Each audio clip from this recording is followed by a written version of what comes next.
Mesdames et messieurs, bonjour et bienvenue sur notre chaîne YouTube. Avant de commencer, abonnez-vous et cliquez sur la cloche de notification pour ne rien rater. Africa, oyez. Bravo à l'Afrique qui se réveille et qui s'éveille. Et nous disons bravo et nous suivons ce parcours avec vous et nous partageons avec vous ce réveil de l'Afrique et cet éveil de l'Afrique qui va de plus en plus croissant. Donc c'est vraiment dynamique.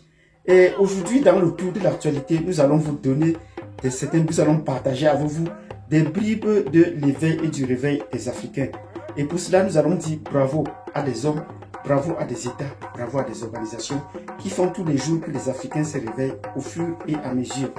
Donc, si vous voulez comprendre dans le détail comment l'Afrique se réveille et ce qui s'est passé cette semaine, n'hésitez pas à nous mettre déjà des pouces pour les anciens, ainsi que pour les nouveaux. Abonnez-vous, cliquez sur la notification et je vous donne rendez-vous dans un instant.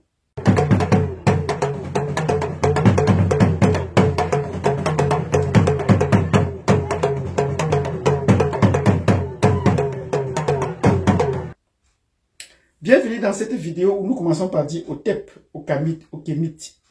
OTEP aux panafricains et OTEP aux afrocentriques. Tous ces termes prouvent déjà la vitalité ou le réveil des Africains qui essaient de construire leur propre concept et construire leur propre théorie. Donc c'est déjà un signe de la vitalité de l'Afrique qui se réveille. Et maintenant, nous allons essayer de voir ce qui s'est passé au courant de cette dernière semaine au niveau de l'actualité. La première actualité, c'est de dire bravo à Touadéra. Nous continuons à dire bravo à Touadéra. C'est notre voisin le plus immédiat au Cameroun. Et cette semaine, la semaine dernière, il a participé aux activités des pays les plus pauvres de la planète qui s'est passé à Dubaï.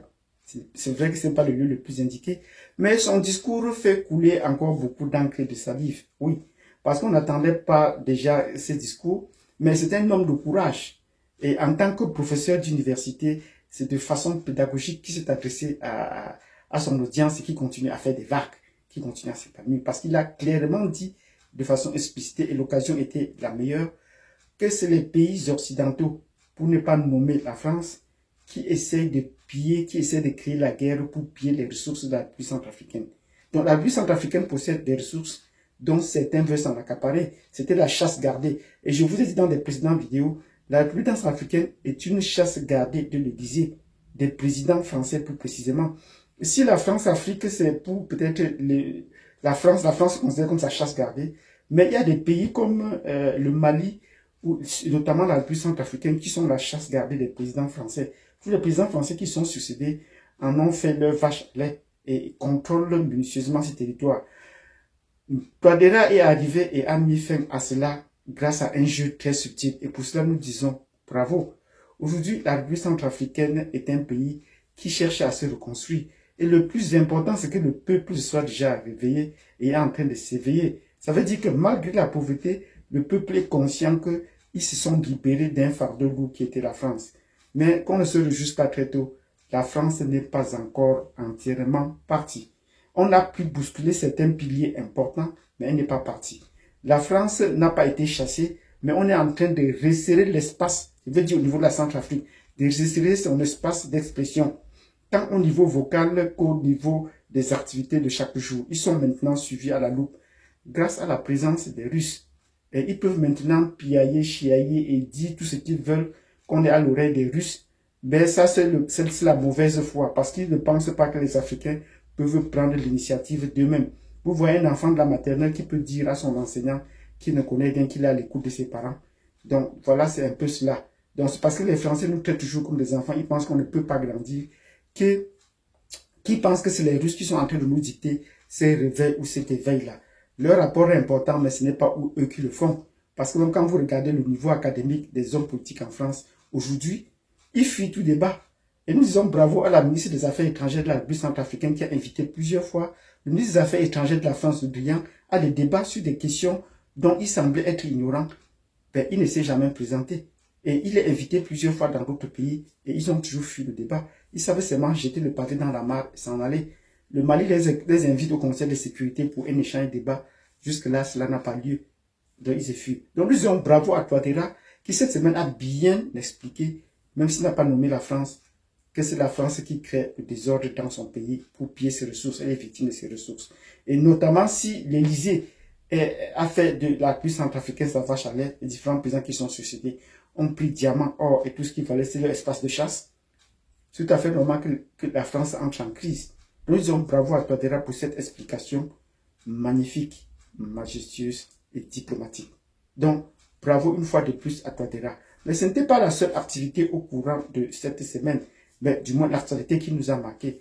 A contrario, peut-être pour essayer de nuancer, il y avait la visite de Macron. Oui, Macron a visité un peu ses espaces préférés, et notamment l'Afrique centrale.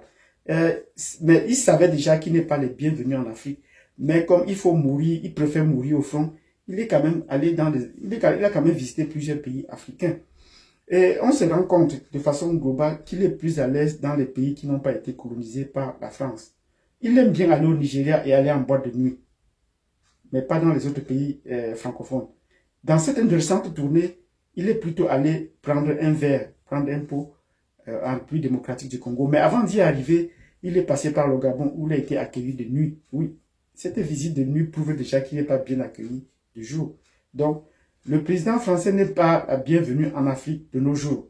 Et il a fait une visite de moins une brève visite au Congo-Brazzaville, après plus de 14 ans, parce qu'aucun président français n'avait visité Brazzaville. Après plus de 14 ans, il a fait une brève visite. Mais il n'a pas fait de déclaration aussi pompeuse, mais c'est plutôt de l'autre côté du fleuve, quand il est passé à Kinshasa, qu'il a parlé du Congo-Brazzaville.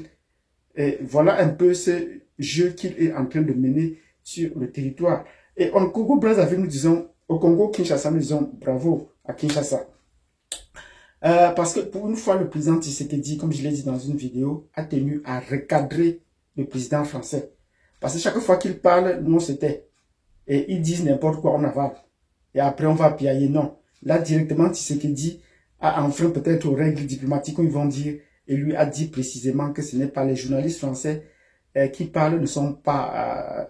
quand le président français a dit que les journalistes français ne sont pas les médias officiels, Tshisekedi l'a immédiatement repris et lui dit que le Drian est le ministre des Affaires étrangères qui est le porte-parole de la France en Afrique. Donc, c'est effectivement la voix de la France qui porte à l'étranger.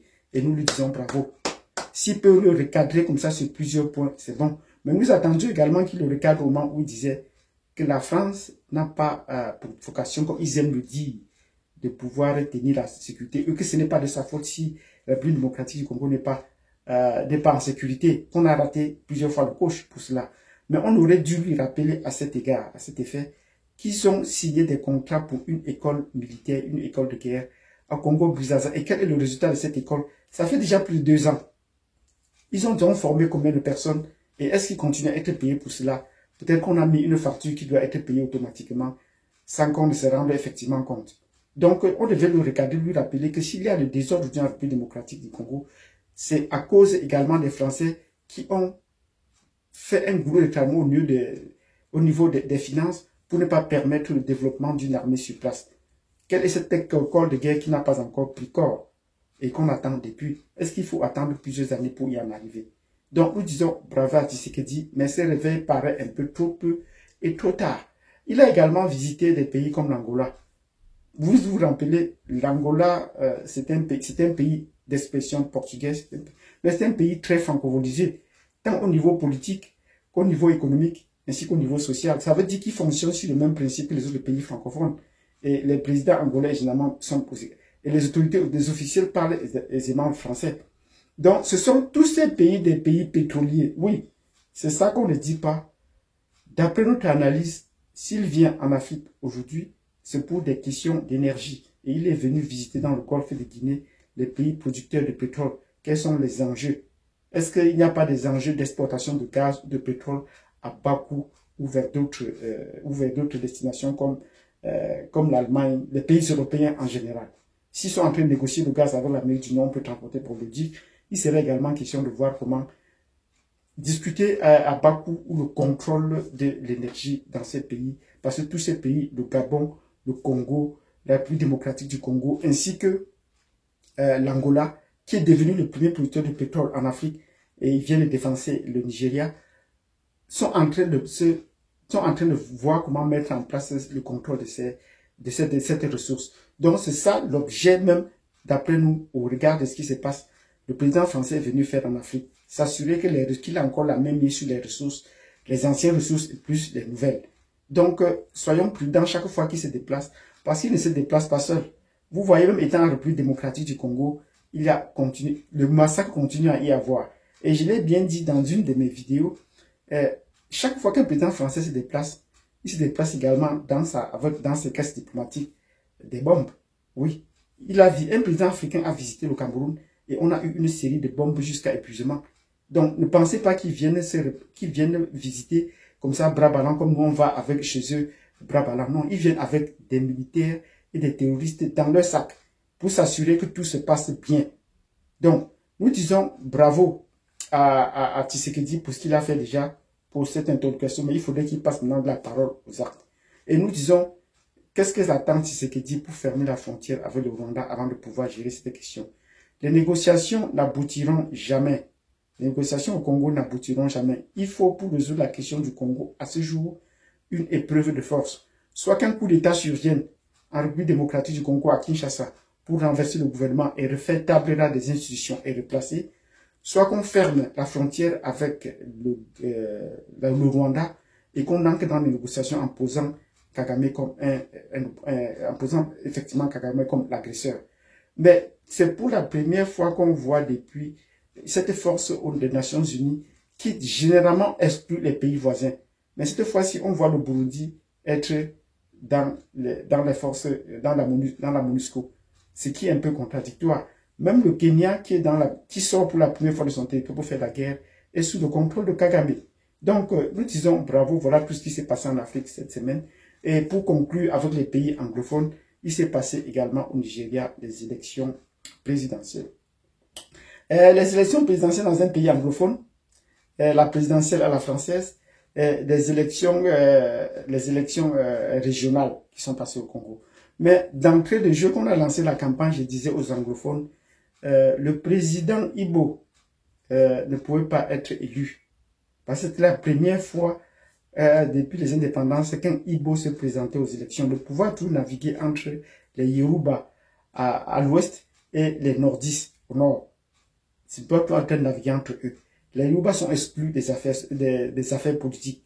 Donc, j'ai dit d'entrée de jeu qu'ils ne peuvent pas, parce qu'il faut regarder du côté de la France pour voir comment se sont passés, pour voir où le pouvoir va flancher. Et RFI ainsi que France 24 avaient déjà tangué sur les deux principaux candidats en excluant d'entrée de jeu Obi, le président de Ibo. Donc, sur cette base, et vu mon expérience en géopolitique et mon niveau académique en géopolitique, il ne pouvait pas passer. C'est pour ça que même si on reprend les élections et qu'on corrige tous les défauts comme on est en train de le faire, c'est le deuxième candidat qui pourra passer, non pas le troisième. Donc on est encore loin du compte pour pouvoir rétablir. Mais rien n'y fait, on est entré maintenant dans la bataille des chiffres de tout cela. Au mieux, on pourra arriver à un gouvernement de transition, mais reprendre les élections, ce serait difficile, vu l'expérience qu'on a dans notre pays. Ils peuvent continuer à piailler, à chiailler, mais cela ne changera rien. Donc, la décision des pouvoirs, nous allons venir dans notre niveau pour voir comment est-ce que les transitions politiques se font en Afrique et comment est-ce qu'ils se bâtissent. Comment se fait la passation de pouvoir en Afrique. Et il faut être un francophone, un français, être dans le système pour bien comprendre comment cela se passe. Sinon, les anglophones ont tout le mal à comprendre que c'est de l'extérieur que se décide la passation de pouvoir dans les pays africains et notamment dans les pays anglophones. Sur ce, je vous remercie. Si vous avez apprécié cette vidéo, vous mettez des pouces.